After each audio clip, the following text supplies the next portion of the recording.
My name is Siboniso Moyo.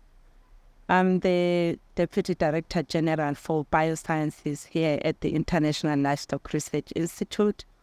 I work with teams that are in livestock genetics, animal nutrition, and also working with the animal health teams.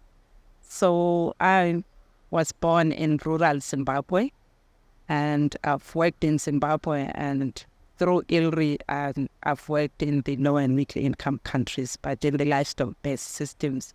In most smallholder settings, we find that women are in the field, looking after, growing some crops, but they're also there looking after the animals, the dairy cow, for example, or some goats or poultry.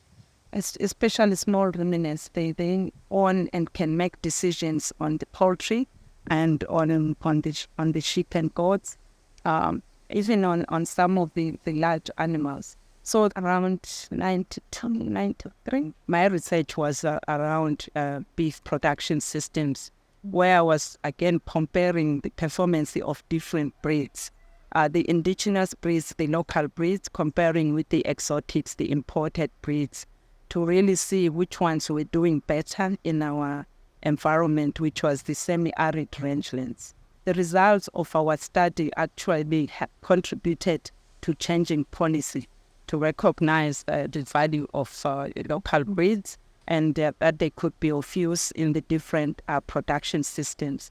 So the message here was we need to fit breeds to the right environment. So for me, that became like a mission to continue to talk about the role of livestock, the multiple roles, and engage in conversations with governments to elevate livestock in their economic systems. If I look back, one of the challenging moments for me on this journey was when I started my PhD.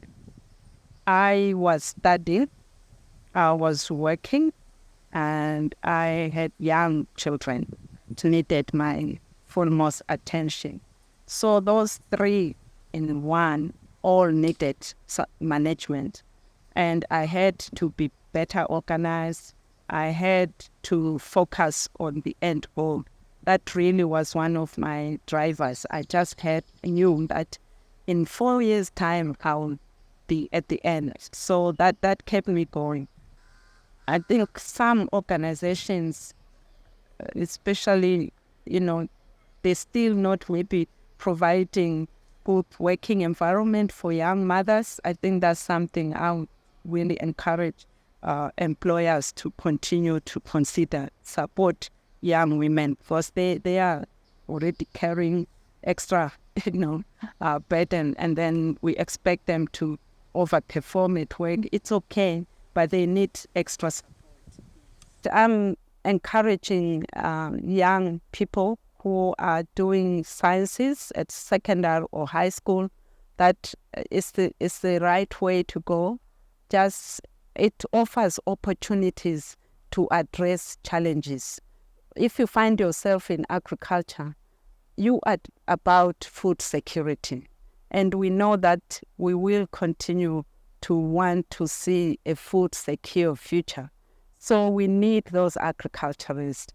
If you find yourself in the human health, we need the medical doctors, we need the nurses. So science helps us address the day-to-day challenges about life or about what is around us. So keep on, just embrace science and use it to address challenges.